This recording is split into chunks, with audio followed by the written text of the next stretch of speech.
పాపని హాస్టల్లో ఉంచుదామంటే బావగారు చాలా రియాక్ట్ అవుతున్నారు మాధవ్. అది సహజమే భూమి. కూతురికి ఇంతకాలం దూరంగా ఉన్నవాడు ఇప్పుడు హాస్టల్లో వేస్తానంటే ఏ తండ్రైనా తట్టుకోలేడు. పాపని హాస్టల్లో ఉంచుదామంటే బావగారు చాలా రియాక్ట్ అవుతున్నారు మాధవ్. అది సహజమే భూమి. కూతురికి ఇంతకాలం దూరంగా ఉన్నవాడు ఇప్పుడు హాస్టల్లో వేస్తానంటే ఏ తండ్రైనా తట్టుకోలేడు. కానీ ఇక్కడ పరిస్థితేమో అలేఖ్య సుహాసినిల మధ్య పాప అనవసరంగా ఇబ్బంది పడాల్సి వస్తుంది. మావయ్య గారు అంత ఈజీగా చెప్పరు మాధవ్. ఆయన చాలా ముందు చూపుతో చెప్తారు. పాపని హాస్టల్లో చేర్పిద్దామని మావయ్య గారే అన్నారంటే ఆ మాట నాకు కూడా మంచిదనిపించింది. ఇప్పుడు పాపను హాస్టల్లో వేస్తామంటే సుహాసిని అభిప్రాయం ఎలా ఉంటుందో నాకు తెలిసి సుహాసిని కూడా ఒప్పుకోకపోవచ్చు. ఒప్పుకోకపోగా తను హర్ట్ అవుతుంది. ఎందుకంటే తన చివరి దశలో పాపని తండ్రి దగ్గర ఉంచాలన్నదే తన కోరిక. హాస్టల్లో ఉంచాలని అనుకోదు.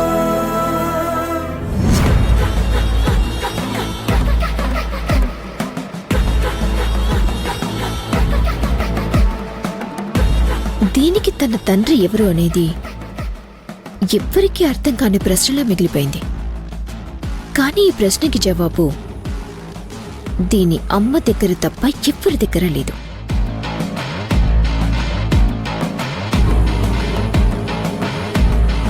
అవును, సుహాసిని భర్త ఈ పాప తండ్రి ఎవరు అనేది ఇంట్లో నాకు తప్ప మిగతా వాళ్ళందరికీ తెలుసా? కానీ తెలియనట్టు బిహేవ్ చేస్తున్నారా? వాళ్ళని చూస్తుంటే నాకు అనుమానం వస్తుంది. కానీ వాళ్ళు మాత్రం ఈ విషయం గురించి పెద్ద సీరియస్గా తీసుకోవటం లేదు.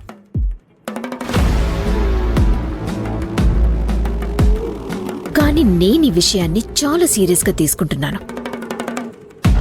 ఈసారి ఇంట్లో వాళ్ళ మీదకి ఈ పాపని ఒక బ్రహ్మాస్త్రంగా వదులుతాను. అప్పుడు ఈ పాప తండ్రి ఎవరనేది ఏం చెప్తారో క్లియర్గా అర్థమవుతుంది.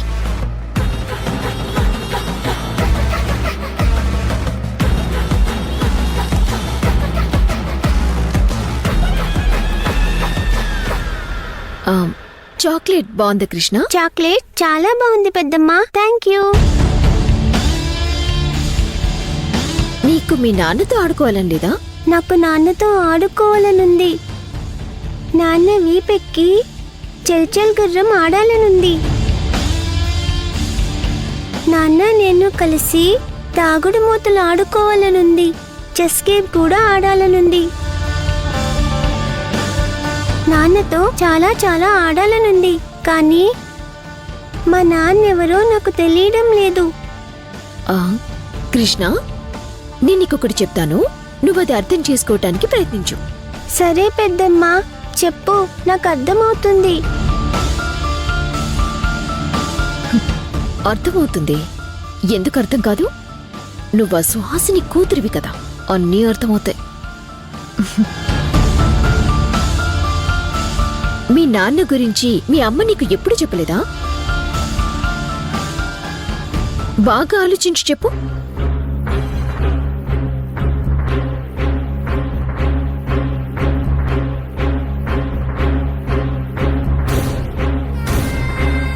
ఎంత ఆలోచించినా ఏమీ తెలియడం లేదు పెద్దమ్మా. ఎందుకు తెలియటం లేదో నాకు తెలుసు. ఎందుకంటే మీ నాన్న ఎవరు అనేది మీ అమ్మకి మాత్రమే తెలుసు. అదేంటి? మీకు కూడా తెలుసన్నారు కదా, మీరు కూడా చెప్తానన్నారు కదా.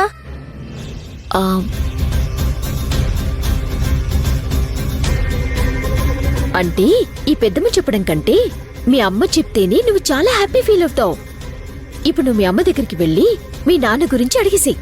పక్కన ఎవ్వరున్నా భయపడకు. ఒకవేళ చెప్పలేదనుకో గట్టిగా గొడవ చెయ్యి, ఏడు. నువ్వసలు ఎందుకు చెప్పట్లేదని నిలది. ఇంకా అప్పటి కూడా చెప్పలేదనుకో నువ్వేం భయపడకు. మీ నాన్న ఎవరు ఏంటనేది నేను చెప్తాను. అప్పుడు మీ నాన్న వచ్చేస్తారు. అప్పుడు ఈ పెద్దమ్మని నువ్వు అడుగు, ఓకేనా? అవును పెద్దమ్మా, మా నాన్న ఎవరు అనేది మా అమ్మే చెప్పాలి. చెప్పనప్పుడు నువ్వు చెప్తావా? చెప్పడమే కాదు, ఈ సమస్యలన్నీ తీరిపోయాక మీ నాన్నే తిరిగొచ్చేస్తాడు. పెద్దమ్మా, మా నాన్న మీకు తెలుసా? కృష్ణ, తెలుసా తెలీదా అనేది ఇప్పుడు అవసరం లేదమ్మా. ఈ ఇంట్లో కూడా చాలా మందికి తెలుసు, కానీ వాళ్ళంత మంచోళ్ళు కాదు, అందుకే చెప్పడం లేదు. ఇప్పుడు నువ్వు నేను చెప్పినట్టు చెయ్యి. మీ నాన్న వచ్చేస్తారు. అప్పుడు నువ్వు సంతోషంగా మీ నాన్నతో ఇంచక్క ఆడుకోవచ్చు. పెద్దమ్మా, మా నాన్న ఎప్పుడొస్తారు? అది ఇంకా డిసైడ్ చేయాలి కృష్ణ. మీరే డిసైడ్ చేస్తారా? లేదు, మీ నాన్నే డిసైడ్ చేయాలి. అవునా? పెద్దమ్మా, మా నాన్న వస్తారా? వస్తాడు. అయితే నేనిప్పుడే వెళ్ళి మా అమ్మని అడుగుతాను పెద్దమ్మా. అలాగే.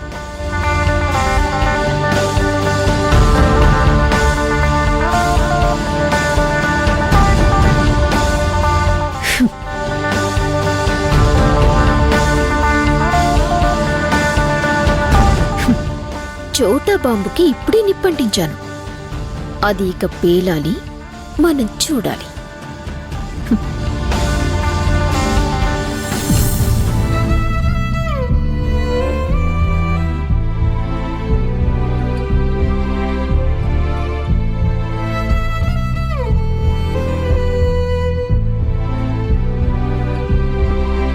ఎక్కడో ఒక చోట ఉండేదాన్ని, నన్ను అక్కడే ఉంచాల్సింది.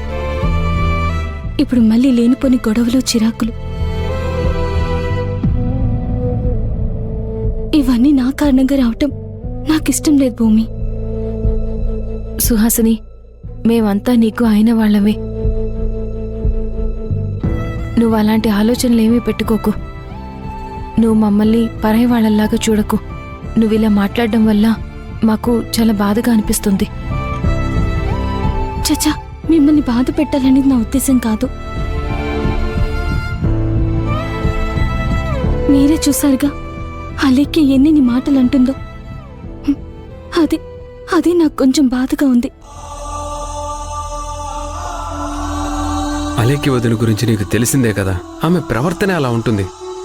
ఇక ఆమె అలాగే ఉంటుందని తెలిసిన తర్వాత ఆమె అనే మాటల గురించి పెద్దగా పట్టించుకోదు సుహాసిని. నువ్వు అన్నయ్య చాలా హ్యాపీగా ఉండాలి. అలేఖ్య వదిన చూడనప్పుడు మీరు మనసు విప్పి మాట్లాడుకోవాలి, సంతోషాన్ని షేర్ చేసుకోవాలి.